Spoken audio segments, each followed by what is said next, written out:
Hi guys, welcome to solve it. आज का हमारा टॉपिक होगा करंट अकाउंट। आज हम देखेंगे कि करंट अकाउंट के क्या फीचर्स हैं एंड क्या ड्रॉबैक्स हैं।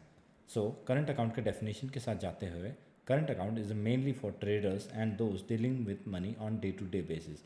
सेविंग्स अकाउंट होता है उनके लिए जो अपने पैसे बचाना चाहते हैं एंड ज़्यादा ट्रांजैक्शन नहीं करना चाहते, उनके लिए है savings account. But current account उनके लिए बिल्कुल सही है जो हाई लेवल ऑफ ट्रांजैक्शंस करते हैं, जैसे कि दिन में 10,000 लोगों को पैसे भेजना या फिर रिसीव करना है। इस काम के लिए करंट अकाउंट बिल्कुल सही है, क्योंकि सेविंग्स अकाउंट में रिस्ट्रिक्शंस होते हैं, जैसे कि आप एक महीने में कुछ नंबर से ज़्यादा बाहर पैसे नहीं निकाल सकते। वो ऐसे टाइप के रिस्ट्रिक्शंस बैंक लगाते हैं सेविंग्स अकाउंट पे। इसलिए जो businesses high volume of transactions करते हैं, जैसे कि एक दिन में 10,000 लोगों को ट्रांजैक्शन पैसे भेजना या पैसे मिलना, ये ऐसे ट्रांजैक्शंस के लिए करंट अकाउंट बेस्ट है, क्योंकि इस पर कोई लिमिट नहीं है on the number of transactions.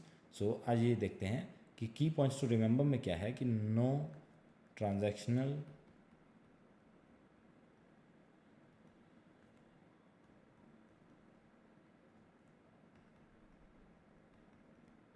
ये एक फीचर है जिसमें कोई भी ट्रांजैक्शन वॉल्यूम पे लिमिट नहीं है। एक दिन में कितने भी बार लोगों को पैसा भेजे या रिसीव किए जा सकते हैं। ये एक बहुत बड़ा एडवांटेज है करंट अकाउंट का।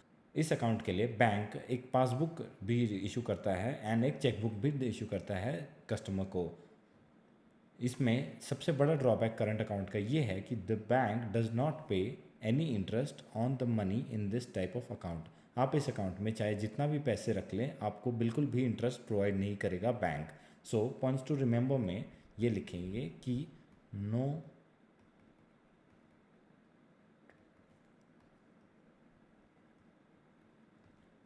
बैंक इसमें आपको बिल्कुल भी इंटरेस्ट प्रोवाइड नहीं करेगा, रिगार्डलेस कि आप कितनी भी रकम आप अपने अकाउंट में रख लें। एंड इस अकाउंट में से आप पैसे निकाल सकते हैं और डिपॉजिट भी कर सकते हैं चेक के थ्रू। देखने वाली बात यह है कि जब बैंक सेविंग्स अकाउंट और फिक्स डिपॉजिट इन पे इंटरेस्ट प्रोवाइड करता है, तो करंट अकाउंट पे क्यों नहीं प्रोवाइड करता है, तो ये देखते हैं। पॉइंट्स टू रिमेंबर में हमने लिखा है कि no interest rate is provided and no transactional volume limit is there. इस हमारा आंसर यहीं पर है। आइए देखते हैं कि बैंक फंक्शन कैसे करता है। सो जब भी हम अपने जो पैसे होते हैं वो बैंक को देते हैं किसी भी फॉर्म में, जैसे कि हम फिक्स डिपॉजिट करवाते हैं या फिर सेविंग्स अकाउंट में जमा करते हैं, और जब बैंक के पास ये पैसे आ जाते हैं तो बैंक इनको इन्वेस्ट करता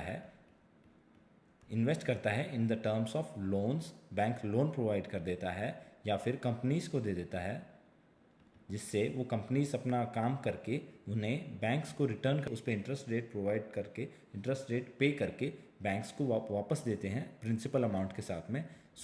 बैंक्स का प्रॉफिट होता है। इसी प्रॉफिट में से कुछ हिस्सा बैंक कस्टमर को वापस देता है in terms of interest. Let's suppose bank ने कुछ इंटरेस्ट कमाया है डबल प्लस प्लस, जिसमें से थोड़ा हिस्सा वो कस्टमर को देगा जिसने इनिशियली सेविंग्स या एफडी करवाई थी। इसे कहते हैं इंटरेस्ट रेट। ये हमें मिलता है सेविंग्स और एफडी में। उसी तरीके से अब अगर देखें करंट अकाउंट के मामले में, करंट अकाउंट के मामले में हम पैसे तो डिपॉजिट करते हैं, लेकिन यहाँ पर जैसे कि एफडी में लिमिट होती है कि हम 10 साल तक करवा सकते हैं, या हमें लॉक करवाना होता है कि हम इतने सालों तक पैसे नहीं निकालेंगे। इसलिए बैंक को श्योरिटी होती है कि उनके पास ये पैसे रहेंगे और ये बेझिझक निवेश कर सकते हैं ये कहीं और। उसी तरह सेविंग्स अकाउंट में विड्रॉल की जो लिमिट होती है कि आप 5 बार से ज़्यादा पैसे नहीं निकाल सकते। इसीलिए बैंक को अश्योरिटी होती है कि कुछ समय तक उनके पास पैसे रहेंगे। बट करंट अकाउंट में देखेंगे तो ऐसा नहीं है। आप किसी भी वक्त पैसा डाल सकते हैं, किसी भी वक्त पैसा निकाल सकते हैं।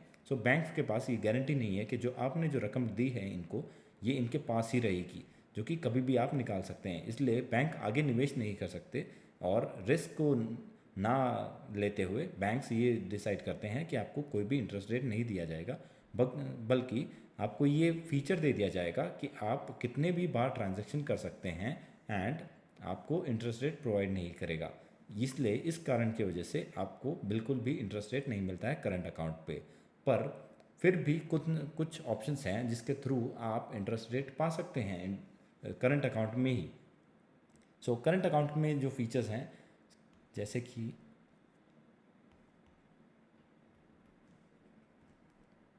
ओवरनाइट फंड्स,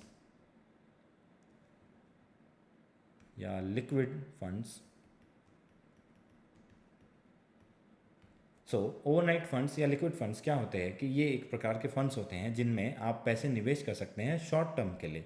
जैसे कि आपने 7 डेज़ के लिए पैसे इन्वेस्ट करे हैं एंड वो पैसे आपको 8 डे पे वापस मिल जाएंगे। ये पैसे 7 दिन के लिए आपने लॉक कर दिए इन फंड्स में, जो कि आपके इससे लिंक थे करंट अकाउंट से। ये पैसे वहाँ जाकर पार्क हो जाएंगे एंड वहाँ पे निवेश हो जाएंगे। ये पैसे वहाँ जाकर निवेश हो जाएंगे एंड आपको उस पर एक सर्टेन इंटरेस्ट रेट मिलेगा एंड वो आपके जैसे ही आपका लॉकिंग पीरियड ख़त्म होता है वो पैसे फिर से आपके करंट अकाउंट में आ जाएंगे ऑटोमेटिकली। इसे कहते हैं लॉकिंग पीरियड। और इस टाइप के फंड्स हैं जिनमें आप निवेश कर सकते हैं एंड आपको इंटरेस्ट रेट जो मिलता है वो रिलेटिवली हायर होता है किसी भी अदर फॉर्म ऑफ अकाउंट से, जैसे सेविंग्स अकाउंट हो गया, रिकरिंग डिपॉजिट अकाउंट हो गया एंड फिक्स डिपॉजिट हो गया। उनसे आपको ये इंटरेस्ट रेट ज़्यादा ही मिलता है। ये कुछ प्रकार थे कि हम कैसे इंटरेस्ट रेट पा सकते हैं करंट अकाउंट को यूज़ करते हुए। ये जो नोट्स हमने बनाए हैं ये डाउनलोड करने के लिए मैं आपको लिंक दे दूंगा डिस्क्रिप्शन में, जिससे आप डाउनलोड कर सकते हैं। मिलते हैं अगले वीडियो में। Thank you.